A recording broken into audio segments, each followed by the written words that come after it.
The acrid smell of burning rubber assaulted my nostrils as Joe's taillights disappeared into the darkness. I stood there stunned, my heart pounding in my chest. How could he do this to me? His own wife, left stranded in the middle of nowhere. "Joe!" I screamed, my voice echoing off the abandoned buildings surrounding me. "Joe, come back!" But he was gone, leaving me alone in this god-forsaken part of town. I hugged myself, trying to ward off the chill that had nothing to do with the temperature. The argument we'd had in the car played on repeat in my mind. "You're useless, Danny," Joe had sneered, his knuckles white on the steering wheel. "Can't even keep the house clean? What kind of wife are you?" "I'm doing my best," I'd protested, fighting back tears. "Your mother." "Don't you dare bring my mother into this," he'd roared, slamming on the brakes. "Get out, now." I thought he was joking. He couldn't be serious, but the look in his eyes told me otherwise. Cold, cruel, unfeeling. Now, as I stood on the cracked sidewalk, I realized just how far from home I was. My purse was still in the car, along with my phone. I had nothing but the clothes on my back and the growing realization that my marriage was falling apart. A group of rough-looking men loitered on the corner, eyeing me with interest. I quickened my pace, searching desperately for a safe place. A diner, maybe, or a gas station, somewhere I could call for help. "Hey, lady," one of the men called out. "You lost?" I ignored him, walking faster. My heart raced as I heard footsteps behind me. "I'm talking to you, sweetheart." The voice growled closer now. Just as panic threatened to overwhelm me, I spotted a neon sign flickering in the distance. Salvation in the form of a 24-hour diner. I broke into a run, pushing through the door with a jingle of bells. The waitress behind the counter looked up, startled by my abrupt entrance. "You okay, hon?" I shook my head, fighting back tears. "Can I use your phone, please?" She nodded, gesturing to an ancient payphone in the corner. I fumbled with the receiver, trying to remember Ellie's number. My fingers shook as I dialed. "Hello?" Ellie's sleepy voice answered on the third ring. "Ellie," I choked out. "It's Danny. I need help." "Danny, what's wrong? Where are you?" I glanced around, searching for a street sign. "I don't know, some diner on the east side. Joe, he left me here." "He what?" Ellie's voice sharpened, sleep forgotten. "That bastard." "Okay, don't move. I'm coming to get you. What's the name of the diner?" I relayed the information, clinging to the phone like a lifeline. "Ellie, I don't know what to do. Things have gotten so bad." "We'll figure it out," she assured me. "Just stay put. I'll be there in 20 minutes. As I hung up, I caught my reflection in the grimy mirror above the payphone. I hardly recognized the woman staring back at me. Pale, frightened, a far cry from the confident, independent person I'd been before marrying Joe. The waitress approached, concern etched on her weathered face. "Sugar, you want some coffee while you wait?" "On the house." I nodded gratefully, following her to a booth. As I sipped the bitter brew, my mind wandered to happier times. My job at the art gallery, my cozy apartment, friends who supported me. When had I lost all that? The answer came unbidden, the day I said I do to Joseph Ferguson. The bell above the door jingled, and I tensed, fearing Joe had returned. But it was only a tired-looking trucker, heading straight for the counter. I checked my watch. 15 more minutes until Ellie arrived. 15 minutes to decide what I was going to do next. Because one thing was certain, I couldn't go back to the way things were. As I waited, I made a silent vow to myself. This night, this humiliation, would be the last. Whatever it took, I would reclaim the woman I used to be. And Joe? Joe would regret the day he left me, standing alone in the dark. I stumbled through the front door, exhausted from the night's ordeal. Ellie had driven me home, insisting I call the police. But what would I say? That my husband had abandoned me in a dangerous part of town? I could already hear the skepticism in their voices. "There you are." A shrill voice pierced the air. "Where have you been?" "Joseph's been worried sick." I froze, my hand still on the doorknob. Patricia Macy, my mother-in-law, stood in the hallway, arms crossed and lips pursed in disapproval. Behind her, Joe lounged on the couch, looking anything but worried. "Pat," I said, forcing a smile, "I didn't expect you to be here." "Well, someone had to be here for Joseph," she sniffed, "since his wife couldn't be bothered." I bit back a retort, reminding myself that Pat didn't know the whole story. Or did she? The way Joe smirked from the couch made me wonder if he'd already spun some tale to make me look like the villain. "I'm sorry for worrying you," I said, the lie tasting bitter on my tongue. There was a misunderstanding. Pat waved her hand dismissively. Never mind that now. The house is a mess, Danielle. I've been trying to tidy up, but my poor back. I glanced around the immaculate living room, then back at Pat's martyred expression. I'll take care of it, I said, resigned. As I moved towards the kitchen, Joe finally spoke. Bring me a beer, would you, babe? I clenched my fists, remembering his taillights disappearing into the night. But Pat was watching, her beady eyes missing nothing. I forced a nod and continued to the kitchen. The moment I was alone, I sagged against the counter, fighting back tears. How had my life come to this? Catering to a man who'd left me stranded, and a woman who seemed to delight in my misery? My phone buzzed in my pocket, Ellie checking in. I typed a quick response, assuring her I was okay. But was I? Really? Danielle! Pat's voice rang out. Where's Joseph's beer? I grabbed a can from the fridge and returned to the living room. Joe took it without a word of thanks, while Pat tutted about the state of the coffee table. Really, Danielle, I don't know how you expect to keep a husband if you can't even keep a tidy home, she said, running a finger along the spotless surface. I work full-time, Pat, I reminded her, my patience wearing thin. And I do my best to. Excuses, she interrupted. In my day, women knew how to balance work and home. Isn't that right, Joseph? Joe grunted in agreement, his eyes never leaving the TV. I felt something snap inside me. You know what? I said, my voice shaking. I'm done. I'm going to bed. Pat gasped as if I'd slapped her. But the dishes, and Joseph needs his dinner. I turned to Joe, who finally deigned to look at me. You left me alone in a dangerous neighborhood, I said, my voice low and dangerous. You can make your own damn dinner. With that, I stormed upstairs, ignoring Pat's sputtering protests. I slammed the bedroom door behind me, my heart racing. What had I done? My phone buzzed again, another message from Ellie. You okay? Need me to come over? I hesitated, then typed back, No, but can we meet for lunch tomorrow? I need to talk. Her response was immediate. Absolutely. Usual place at 12:30? I agreed, then sank onto the bed, my mind whirling. Something had to change. I couldn't keep living like this, walking on eggshells in my own home. A soft knock at the door made me jump. Danny? It was Joe, his voice uncharacteristically gentle. Can we talk? I stared at the door, torn between hope and suspicion.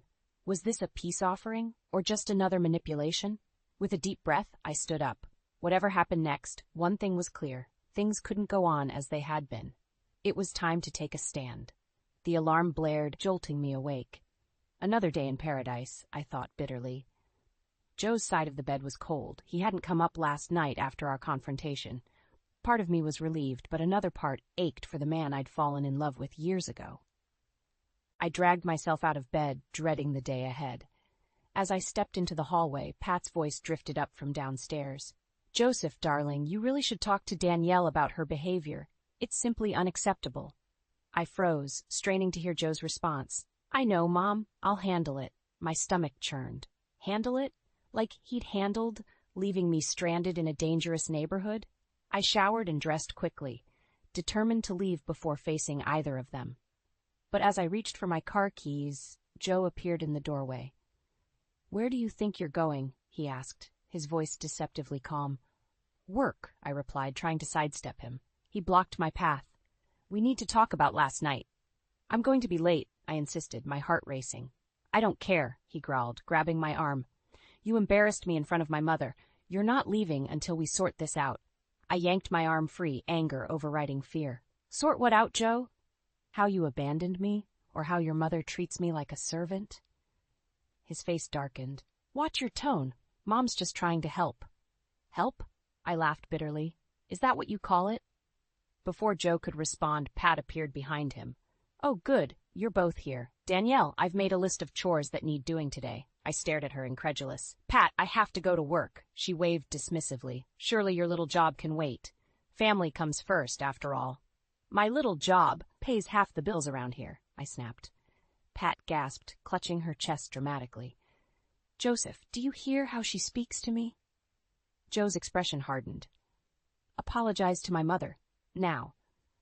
I looked between them, suddenly seeing clearly for the first time. This was my life now, caught between a manipulative mother-in-law and a husband who'd rather side with her than stand up for his wife. No, I said quietly. What did you say? Joe's voice was dangerously low. I straightened my spine, meeting his gaze. I said no. I'm done apologizing for existing. I'm done trying to please people who will never be satisfied. I'm going to work. I pushed past them both, ignoring Pat's theatrical sobs and Joe's angry calls. My hands shook as I started the car, but a strange calm settled over me as I pulled out of the driveway. At the office, Ellie took one look at my face and ushered me into the break room. "Spill," she demanded, pushing a cup of coffee into my hands. I told her everything. The abandonment, Pat's constant criticism, Joe's indifference. With each word, the weight on my chest lightened. "Danny," Ellie said gently when I finished, "you know this isn't normal, right? What they're doing to you, it's abuse." I flinched at the word, but deep down, I knew she was right. "What am I supposed to do?" I whispered. "Leave," she said simply. "You're strong, talented, and capable. You don't need them." Before I could respond, my phone buzzed, a text from Joe. "Come home now. We need to talk." I stared at the screen, my newfound resolve wavering. Then another message appeared. "If you're not here in 30 minutes, don't bother coming back at all." Something snapped inside me. I looked up at Ellie, a plan forming in my mind. "You're right," I said. "I don't need them. But I'm not just going to leave. They need to understand what they've done." Ellie's eyes widened. "What are you thinking?" I smiled, feeling truly alive for the first time in years. "I'm thinking it's time for a little payback. Are you with me?" Ellie grinned, squeezing my hand. "Always. What's the plan?" As I began to outline my idea, a thrill of excitement ran through me. Joe and Pat had no idea what was coming, but they were about to learn that hell hath no fury like a woman scorned. I'd been walking on eggshells for days, waiting for the other shoe to drop after my confrontation with Joe and Pat. But nothing happened. No angry outbursts, no passive-aggressive comments, just an eerie calm that set my nerves on edge. Then, out of the blue, Joe approached me one evening, a strange glint in his eye. "Danny, I've been thinking. We've been through a rough patch lately, but I want to make it up to you." I eyed him warily. "What do you mean?" He smiled, and for a moment I saw a glimpse of the man I'd fallen in love with. "Our anniversary's coming up. I've got a surprise planned. A dinner show downtown, just the two of us." My heart skipped a beat. Could this be real? A chance to reconnect, to rebuild what we'd lost? "That sounds wonderful," I said cautiously, not daring to hope. Joe's smile widened. "Great. It's this Saturday. I'll pick you up at 7. As he walked away, I felt a flutter of excitement. Maybe things were finally turning around. Saturday arrived, and I spent hours getting ready, determined to make the most of this opportunity. When Joe's car pulled up, I hurried outside, only to stop short at the sight of Pat in the passenger seat. "Hello, Danielle," she chirped, her saccharine tone setting my teeth on edge. "Joseph invited me along. Isn't that thoughtful?" I looked at Joe, who shrugged apologetically. "Mom's been feeling down lately. I thought this might cheer her up."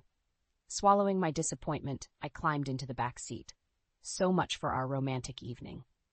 The drive downtown was tense, filled with Pat's incessant chatter and Joe's monosyllabic responses. I stared out the window, wondering how I'd ended up here. Suddenly, Joe pulled over in a rundown neighborhood. "I need to make a quick stop," he announced. "Danny, can you run into that store and grab some aspirin? My head's killing me." Before I could protest, Pat chimed in.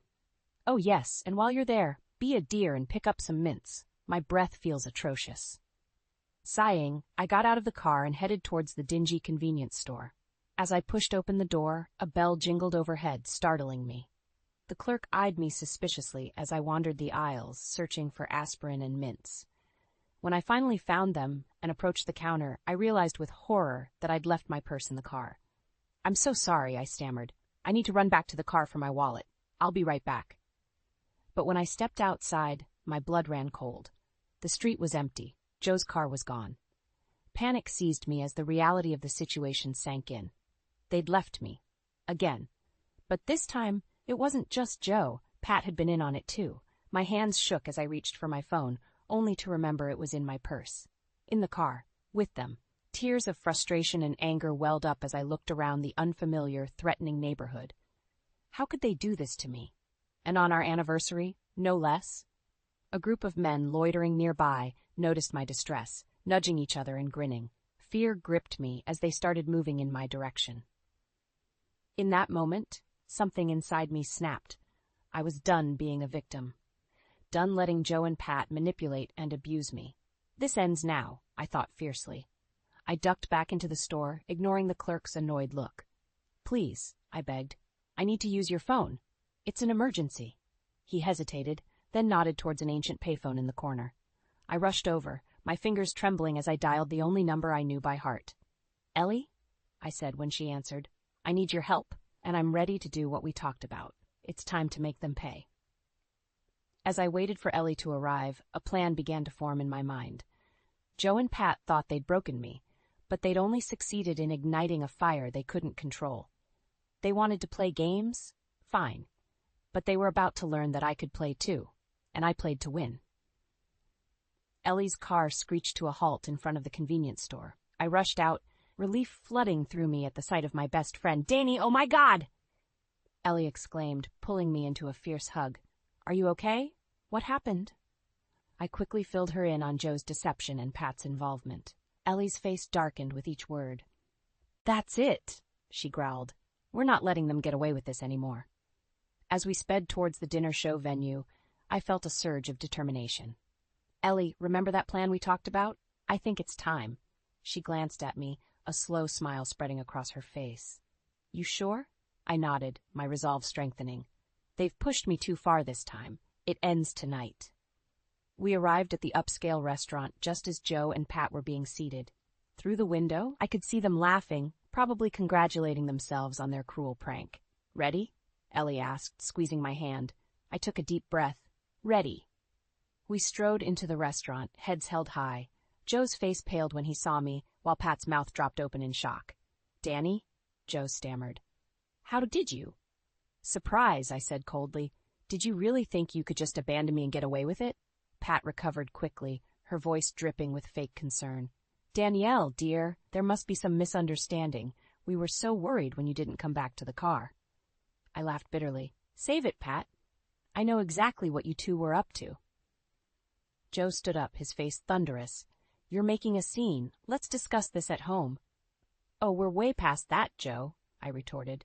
In fact, I think it's time everyone here knows exactly what kind of man you are. With that, Ellie stepped forward, producing a small device from her purse. Ladies and gentlemen, she announced to the now silent restaurant, we have a special presentation for you tonight. Before Joe or Pat could react, Ellie pressed a button and a projection appeared on the restaurant's blank wall. It was footage from our home security cameras. Scenes of Joe berating me, Pat's constant criticism, the emotional abuse I'd endured for years. Gasps echoed through the room as the truth of my life played out for all to see. Joe lunged for Ellie, but I stepped between them. Touch her and I'll have you arrested for assault, I warned. Joe's face contorted with rage. You think this changes anything? You're nothing without me, Danny. Nothing. His words, once so cutting, now bounced off me like pebbles. No, Joe, I was nothing with you, but that ends now. I turned to address the stunned onlookers. This is the reality of emotional abuse. It's insidious, it's devastating, and it has to stop. Murmurs of support rippled through the crowd. An elderly woman approached, tears in her eyes. You're so brave, dear. Don't let them hurt you anymore. Pat, seeing the tide turn against them, tried one last manipulation. Danielle, please, we're family. We can work this out. I met her gaze steadily. No, Pat, we're not family. Family doesn't treat each other this way. As security arrived to escort Joe and Pat out, I felt a weight lift from my shoulders. Ellie wrapped an arm around me, beaming with pride. You did it, Danny. You stood up to them. I nodded, a mix of emotions swirling inside me. It's not over yet, though. This is just the beginning. As we watched Joe and Pat being led away, their faces red with humiliation, I knew I'd reached a turning point. There was no going back now. But for the first time in years, I wasn't afraid of the future. I turned to Ellie, a fierce determination in my voice. Let's finish this. It's time to reclaim my life. With that, we walked out of the restaurant, heads held high, ready to face whatever came next. The old Danny, meek, submissive, afraid, was gone. In her place stood a woman who knew her worth and was ready to fight for it. Joe and Pat had no idea what was coming, but they were about to learn that hell hath no fury like a woman scorned and empowered. My heart raced as Ellie and I entered the grand ballroom where the anniversary dinner show was being held. The room buzzed with excitement, unsuspecting guests mingling and laughing, if only they knew the drama about to unfold. "You ready for this?" Ellie whispered, squeezing my hand. I nodded, steeling myself. As ready as I'll ever be. We'd spent the past week meticulously planning this moment. Ellie, using her connections in the events industry, had managed to get herself appointed as the evening's MC. Now, as she took the stage, I felt a mix of anticipation and fear. "Ladies and gentlemen," Ellie's voice rang out, silencing the crowd. "Welcome to tonight's special performance. We have a unique show for you this evening. A tale of love, betrayal, and redemption." I scanned the room, spotting Joe and Pat near the front. They looked confused, clearly not expecting this turn of events. Ellie continued, her voice taking on a serious tone. "But before we begin, I'd like to share a real-life story with you all. A story about a woman named Danny." Joe's head snapped up, his eyes widening as he realized what was happening. He started to stand, but Pat grabbed his arm, hissing something in his ear. On the large screen behind Ellie, images began to play. Security camera footage from our home, text messages, voicemails, all evidence of the emotional abuse I'd endured for years. Gasps echoed through the room as Joe's cruel words filled the air. "You're worthless, Danny. You'd be nothing without me." Pat's voice followed, dripping with venom. "Really, Danielle, I don't know how you expect to keep a husband if you can't even keep a tidy home." I watched as the audience's expressions changed from shock to outrage. Some people were crying, others looked ready to confront Joe and Pat themselves. Ellie's voice cut through the murmurs. "This is the reality of emotional abuse. It's silent, it's insidious, and it destroys lives. But tonight, we're breaking that silence." She gestured towards me, and suddenly, all eyes in the room were on me. "Ladies and gentlemen, I'd like to introduce you to the real Danny Brown." My legs felt like lead as I made my way to the stage. Joe stood up, his face contorted with rage. "Danny, don't you dare." "Sit down, Mr. Ferguson," a security guard warned, placing a hand on Joe's shoulder. As I reached the microphone, I took a deep breath. This was it. No turning back now. "For years," I began, my voice shaking slightly, "I've lived in fear. I've been belittled, manipulated, and made to feel worthless, but no more." I locked eyes with Joe, feeling a surge of strength. "Joe Ferguson, I want you to hear this loud and clear. I am divorcing you. I am reclaiming my life, my dignity, and my freedom." The room erupted in applause. I saw Pat trying to drag Joe towards the exit, but security blocked their path. "And Patricia," I continued, my voice growing stronger, "your days of manipulating and abusing me are over. You too thought you could break me, but you only made me stronger." As I spoke, I felt years of pain and anger pouring out of me. The audience hung on every word, their support palpable. Suddenly, Joe broke free from the security guard, charging towards the stage. "You ungrateful bitch," he roared, "after everything I've done for you." Time seemed to slow down. I saw the fury in Joe's eyes, the desperation of a man losing control. For a moment, fear gripped me. Had I pushed too far? But before Joe could reach me, several audience members tackled him to the ground. As security dragged him away, his screams echoing through the ballroom, I realized something profound. I wasn't afraid anymore. I turned back to the microphone, my voice steady and clear. "To anyone out there suffering in silence, you are not alone, you are strong, and you deserve better." As the room erupted in a standing ovation, I felt tears streaming down my face, but for the first time in years, they were tears of relief, of freedom, of hope. Ellie rushed to my side, enveloping me in a fierce hug. "You did it, Danny," she whispered. "You're free." And as I looked out over the sea of supportive faces, I knew she was right. The battle wasn't over. There would be legal fights ahead, no doubt. But in that moment, I had won the war for my soul, and nothing would ever be the same again. The aftermath of my public declaration was chaos. Security guards struggled to restrain Joe as he thrashed and hurled obscenities. Pat's shrill voice cut through the commotion. "You ungrateful wretch. After everything we've done for you." I stood my ground, my voice steady despite my racing heart. "What you've done is abuse me, manipulate me, and try to break my spirit. But not anymore." As Joe was dragged towards the exit, he managed to break free momentarily. His eyes, wild with rage, locked onto mine. "You think this is over?" he snarled. "I'll destroy you, Danny." You'll have nothing when I'm done with you. A chill ran down my spine, but I refused to show fear. Ellie stepped forward, placing herself between Joe and me. The only one who's finished here is you, Joe, she said coldly. Security finally managed to remove Joe and Pat from the ballroom, their angry shouts fading as they were escorted out of the building. The room buzzed with shocked murmurs and words of support. An older woman approached me, tears in her eyes. "You're so brave, dear. I wish I'd had your courage years ago." Her words hit me hard. How many others had suffered in silence like I had? Suddenly my phone buzzed. A text from an unknown number. "You'll regret this, Danny. Watch your back." I showed Ellie, my hands shaking. "It's starting already," I whispered. She squeezed my shoulder. "We knew this wouldn't be easy, but you're not alone anymore." As if on cue, a man in a crisp suit approached us. "Mrs. Ferguson? I'm David Lawson, an attorney. I'd like to offer my services pro bono. What you've endured is unacceptable, and I want to help ensure you get the justice you deserve."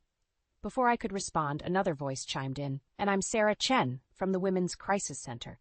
We have resources to help you through this transition." Overwhelmed, I looked at Ellie, who nodded encouragingly. "See, you have support now." As we made our way out of the ballroom, a crowd had gathered outside. News of what happened had spread quickly. Reporters shouted questions, camera flashes blinded me. "Mrs. Ferguson, how long have you been suffering this abuse? Do you fear retaliation from your husband? What message do you have for other women in abusive relationships?" I froze, the weight of the moment crushing down on me. This was more than I'd bargained for. What if I said the wrong thing? What if Joe used this against me?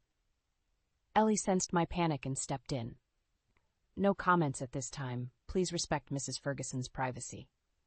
As we pushed through the crowd, I spotted a familiar face, my old boss from the art gallery. "Danny," she called out, "if you need a job, there's always a place for you with us." Tears welled up in my eyes. After years of isolation, here was a lifeline to my old life, my true self. We finally made it to Ellie's car, shutting out the chaos outside. I slumped in the seat, exhausted and overwhelmed. "What have I done, Ellie?" I whispered. "Joe's right. He'll try to destroy me. What if I lose everything?" Ellie turned to me, her expression fierce. "Listen to me, Danny. You've already won the most important battle. You've reclaimed your voice, your dignity. Everything else? We'll face it together." As we drove away, my phone buzzed again. Another text from Joe.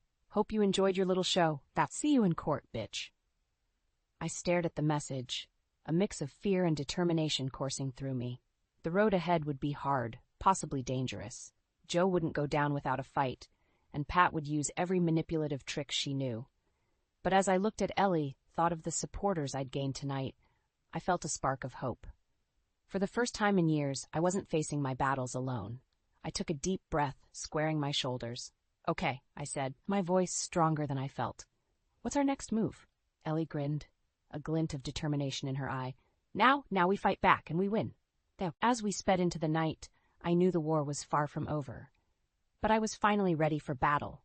Joe and Pat had no idea what was coming their way. The woman they'd tried to break was about to show them just how strong she really was. The courtroom buzzed with tension as I took my seat, Ellie's reassuring presence beside me. Across the aisle, Joe sat with his lawyer, his face a mask of cold fury. Pat wasn't far behind, her eyes narrowed in contempt. "All rise," the bailiff called out. As Judge Harriet Simmons entered, I felt a flutter of hope. She was known for her fair rulings in domestic cases. "We're here today for the divorce proceedings of Danielle Brown versus Joseph Ferguson," Judge Simmons began. "I understand there are some unusual circumstances surrounding this case." Joe's lawyer stood up, his voice dripping with false concern.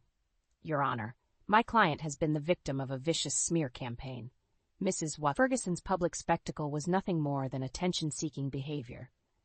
I clenched my fists, anger rising in my chest. But before I could react, my lawyer, David Lawson, was on his feet.